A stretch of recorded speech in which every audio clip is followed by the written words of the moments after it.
Hi loves, welcome back again and let's get right into today's reaction. What's up guys, my name is Ryan and I spent the last several years exploring the British Isles and I want to share with Wow. you my favorite places.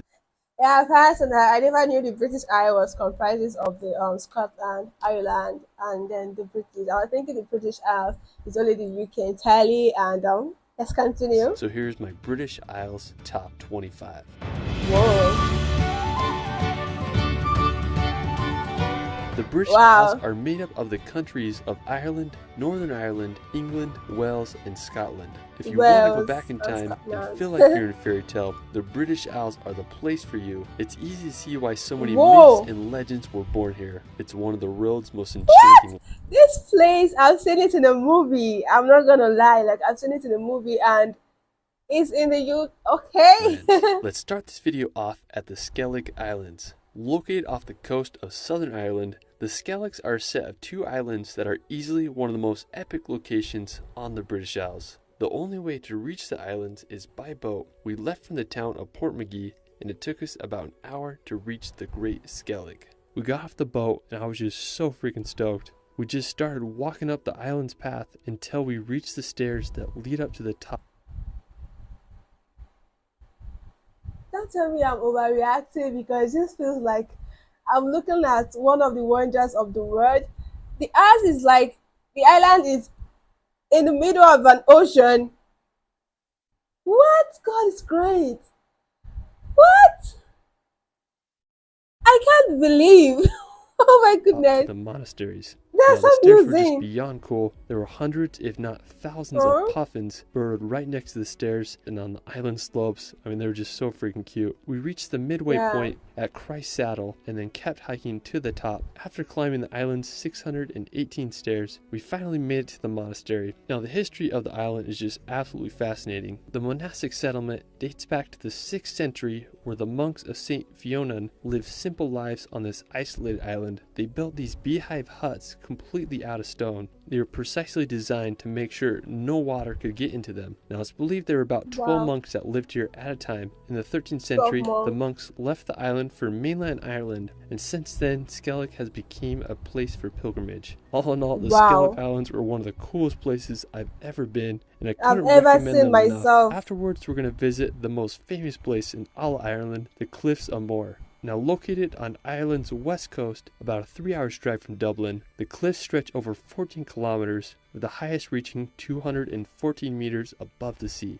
When we reached them, I was just amazed by the size of the cliffs. I mean, they were way bigger than I imagined, and they just drop off straight into the ocean. If you want to walk to the end of the cliffs, you can make the trek to Hag's Head. If you can, I definitely recommend waiting for sunset as the light hits the cliffs, giving it a strikingly orange glow. I mean, it's easy to see why it's one of the most popular places in all Ireland. After, we're Wow. going to head over to Ireland's charming capital of Dublin. Located Dublin? on Easter Island's coast, Dublin is a city full of charm. The capital is full of beautiful gardens and architecture. It has such a friendly vibe to it. While you're there, you can walk across the River Liffey on the uniquely designed Samuel Beckett Bridge, or you can walk over to the coast to experience the Irish Sea. I just love the feel and ambience of Dublin. It's such a magical capital. Now from Dublin, we're going to drive a few hours up to Northern Ireland. Now, Northern Ireland is interesting because it's part of the UK. Back in 1921, Ireland was split into the North and Southern Ireland. One of my favorite places in Northern Ireland is Giant's Causeway. Giant's Causeway is one of the most recognizable places in all of Ireland. It's famous for its jagged cliffs and over 40,000 basalt columns. They are these perfect hexagons that cover the coast. According to legend, the causeway was built by an Irish giant so he could cross the Northern Sea. When I was there, we started by hiking above the cliffs and then made our way down to the causeway. I was just amazed by the bizarre rock formations. I had such a fun time walking on them. It's wild to think they were made by nature. Now while we're still in I was honestly going to give the credit to nature itself, but seeing it was made due to legends and myths, it was made by giants and the history behind it, and somebody help my soul. This beauty, the wonders of this is actually so divine. The colors, the coastal lines are just something Northern else. Ireland, we're going to head over to Carrick a Reid. It's this scenic bridge that crosses the sea over to this little island. I was just amazed by the watercolor there. I mean, it's just so Yeah, blue, green, contrasted blue. perfectly with the green cliffs. Now, just 20 minutes from there, you can visit the dark hedges. It's this avenue lined with over 90 beech trees. They were planted almost 250 years ago. Now, according to legend, there's a ghost called the Grey Lady who wanders the road. Definitely has a spooky vibe, especially at night. After northern Yeah, there's always that legend saying something scary about a particular place. Probably if it looks a bit creepy, there's always something there, some spirits, some ghosts, and that's funny. Ireland, we're going to head over to England to visit Cornwall. Now, Cornwall, located on England's southwestern tip, Cornwall is home to some of the best which is coastline in beautiful. all of England. While the northern coast is full of impressive sea cliffs, such as Godrevy Point, the southern coast is named the Cornish Riviera as it's full of scenic harbour towns and villages. One of my favorites is Loo. It's this picturesque town that's divided by the Loo River, which empties into the sea. There's an incredible beach full of classic English houses. It very well could be a fairy tale. One of the most English impressive houses. locations in Cornwall. What does an English house look like? The specification is making me wonder how an English house should look like or will look like. Cornwall is St. Michael's Mount. It's a tidal island with an impressive castle on top. It's believed to be the home of a monastery from the 8th to 11th centuries, Wow. and the castle on the island summit dates back to the 12th centuries and has been renovated throughout the ages. When the tide goes out, you can walk across the stone causeway to get there. I think it's one of the coolest places in England. It reminds me a lot of France's Mont Saint Michel, which is also a tidal island with similar features. While we're still in southwestern England, we're going to head over to the Isles of Skye. Located about 28 miles off of Cornwall, the Isles of Skye are an archipelago made up of 5 inhabited islands with a population around 2,000 people. The islands are full of crystal clear waters, historical sites, and rolling green hills. To reach the islands, you can take a 3-hour ferry from Penzance, or you can take a short plane ride. The islands the truly are colours. stunning. I'd love to get a boat and just sail around the islands in the summertime. Afterwards, we're going to head back to the mainland of England to visit possibly the most iconic city in the world, London. Now, I've traveled to London several times, and I have to say it's one of my favorite cities. Everything from double-decker buses to the energy of Piccadilly Circus make this city feel so alive. You can check out the iconic Big Ben and walk across the bridge to see the Palace of Westminster. There's the Actually, this is the basic part of the UK Isles, the England Isles. You always see London, the bridge. London Bridge is for India. Like if you know that rhyme, then in high school, primary school, and the work clock.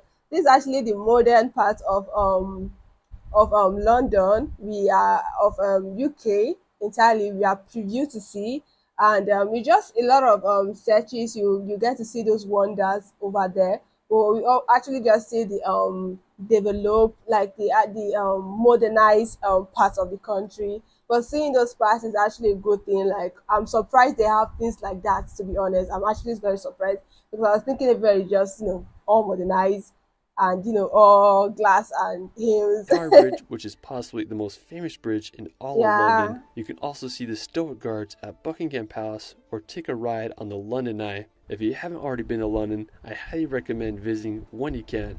It's hard to beat the London atmosphere. There's just no city like it in the realm. Wow, After, wow. we're going to head back to the coast to visit Yeah, I the love the White coast Cliffs of avenue. Dover. Located about 2 hours drive from London, the White Cliffs of Dover are not only a beautiful scenic location, but also an intriguing historical site, especially regarding World War II history. Since the Wow. cliffs are Britain's closest point to continental Europe, being only 20 miles from France, during World War From the map, you could see that the Britain is surrounded by water. Like I know it's an island on its own, like the country is on an island, but the water marks is just II, wow. crossing from Dover was the primary route to Europe by boat or plane, so the White Cliffs were the first and last site of Britain Boat or for the plane. troops. After Okay. the evacuation of Dunkirk, the sight of the cliffs of Dover was a sign of relief as the thousands of Allied troops made it safely back to Britain. I mean, the history of these cliffs is absolutely fascinating. Now, while we're still on Wow. the topic of cliffs, we're going to visit the Seven Sisters. Now, located about 2 hours from Dover, the Seven Sisters are home to some of the most beautiful cliffs in all of England.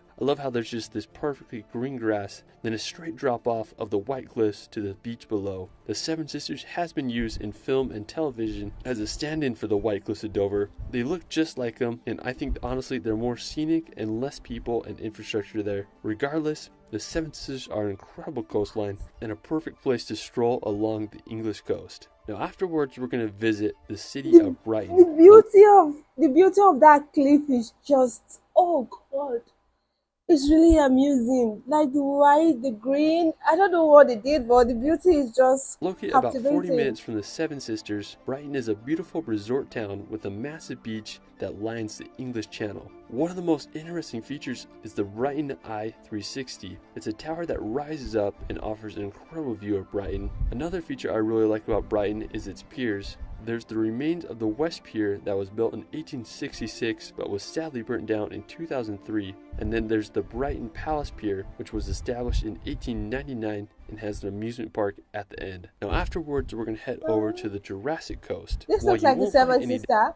The Jurassic coast looks like the Seven Sisters coast dinosaurs here, you might find some fossils on the beach. One of the most on the famous spots river. on the Jurassic coast is Understand it. Durdle Door. It's this limestone arch that Oh goes straight into the wow! ocean. There's a great beach there, and I can't think of a better place to spend on a warm summer day. One of my favorite spots on the Jurassic coast is Old Harry's Rocks. I remember the first time I saw pictures of this place, and I was just baffled by the scenery. The Old Harry's Rocks are these sea stacks that are made completely out of chalk that mark the end of the Jurassic coast. In World War II, the stacks were used for target practice by pilots. Pretty wild. Now afterwards, we're going to visit the Isle of Wight. Located across the sea from Old Harry's Rocks, the Isle of Wight is the largest island in all of England. You can reach the Isle of Wight by taking a ferry from Southampton or also by taking a hovercraft from Portsmouth. Now one of my favorite features of the Isle of Wight is the Needles Lighthouse. It's this 19th century lighthouse that is built upon these chalk rocks that jet out of the sea. It's such a unique location, and I just love the White Sea Cliffs. This is giving Afterwards, we're Aquaman going to visit vibes the Lake for some District. reason. Located in northwestern England, the Lake District is known Oh for its coastal ribbon my! lakes and its fell mountains. The scenery is just so perfect. The combination of the waterline, the forestry, the green, the mountain.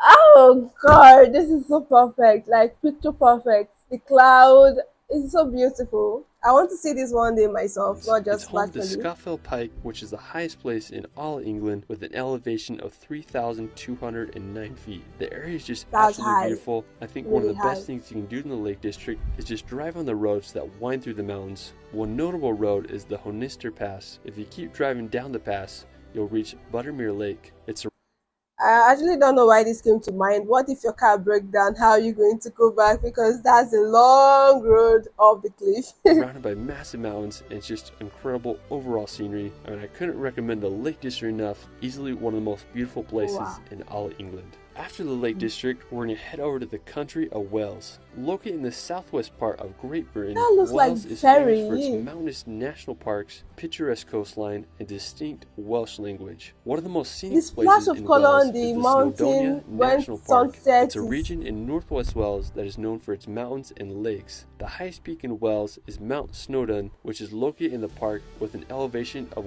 1,085 meters. You can hike to the top or also take the Snowdon Mountain Railway. One of my favorite lakes in Snowdonia is Lyn Padarn. It's located on the base of Mount Snowdon. It's just such wow. a It's serene a mystery area. how If that you tree want to explore just some of Wales' coastline, on the Lyn river, middle Peninsula of it. offers some scenic locations. I really like the area around the Vale Mountain. It's a beautiful coast coupled with green farmland and has a backdrop of impressive peaks. Afterwards, we're going to head up to Scotland to visit Edinburgh. If you want to go back in time, Edinburgh is a must. When I started traveling, this was one of the first cities I ever visited. It's a medieval old town with intricate neoclassical buildings and cobblestone streets. The iconic Edinburgh Castle overlooks the Wow. city. It's one of the Yeah, talking about castle, how many castles are there in England? Because I know I won't say the origin, but most of growing up, most of the castles I've seen so far has been in England, England, England. So I'm just curious to know how many castles are there in England in total.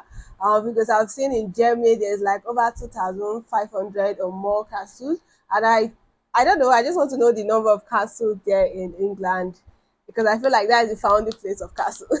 Oldest fortified places in all of Europe. Now, while we're still in Edinburgh, we're going to head over to Arthur's Seat. Arthur's Seat is located on Holyrood Park, and it's a short walk from Edinburgh Centre. Arthur's Seat is an extinct volcano with an elevation of 823 feet. When I was there, I wanted to get as high as I could so I could see all Edinburgh. I made the hike up and reached the top. It was so windy up there, I just couldn't believe it. The After I hiked to wind. the top, I just had a good time hiking around Holyrood Park and enjoying the views of one of the British Isles' most iconic cities. Another stunning nearby place in Scotland is Dunnottar Castle. It's located about 2 hours drive from Edinburgh. This medieval fortress is full of history. It's where the Scottish crown jewels were hidden during the 17th century. Today, only the ruins tell the castle's past. The cliffs that surround the fortress make it so dramatic. Now, just an hour's north from Dunnottar Castle is the Rattray Head Lighthouse. It's an Like amazing that. beach area Oh, okay. This is giving Aquaman. I know I recently say Aquaman, but I think this is the perfect scenery view I got from Aquaman with a movie. 112 feet tall Yeah, this lighthouse is just off the it. coast and was built in Oh wow. 1895.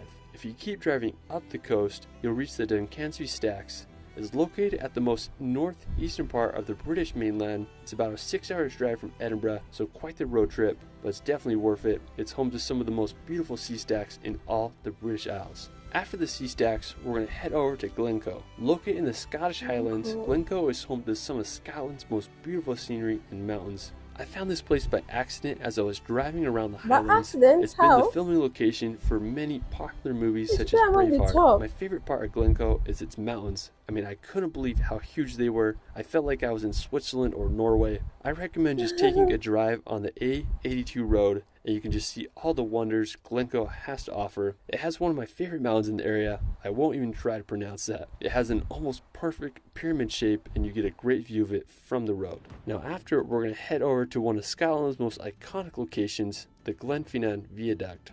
Located at the top of Loch Shiel in the West Highlands of Scotland, this may look familiar because it was featured in the Harry Potter movies. While I was there, I wanted to get a close look at the bridge, so I walked underneath it. I was just shook how big it actually was. After, I hiked up to a good vantage point so I could see the famous train go across the viaduct. It was such a magical experience. For our final destination, we're going to visit the Isle of Skye. This is one of my favorite places, not just in Scotland, but the world. You literally feel like you're in a fairy tale when you visit. I was I'm lucky enough to telling go you here a few honestly. summers ago, and it was one of the most memorable weeks of my life. Now to get there, it's about a 5 hours drive from Edinburgh.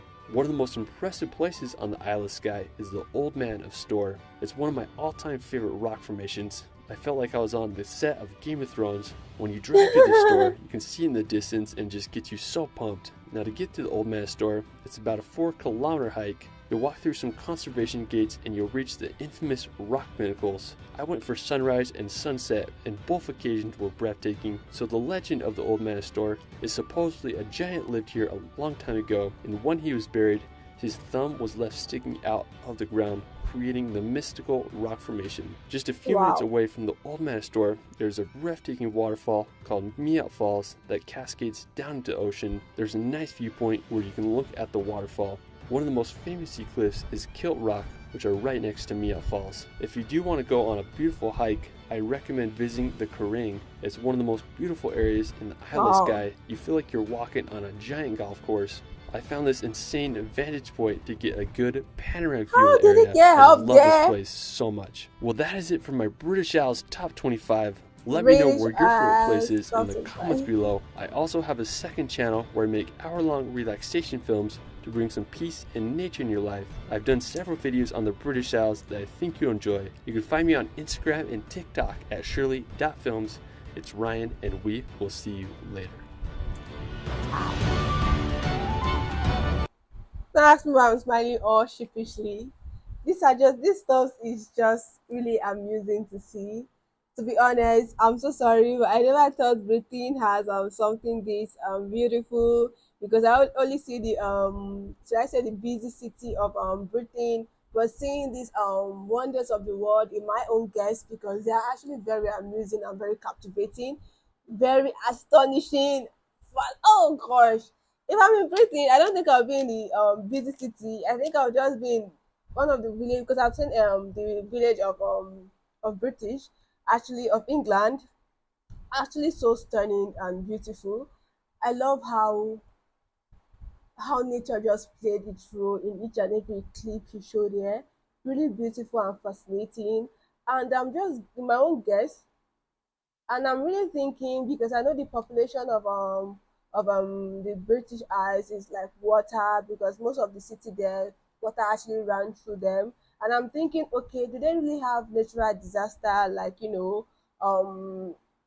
this flooding and the likes of them? I know there are channels to they've put in place for this, but seeing the max number of water system they have there, I'm just like thinking to myself if they have any of those natural disaster. I pray they don't have, but I'm just wondering. And I love everything I saw here. Obviously, I do love everything I saw here. It's really fascinating, to be honest. And let me know what you think about this video down below. Feel free to let me know your thought there, your best place in the British Isles. Keep the comment down below. I would love to know your top place in this video from this video.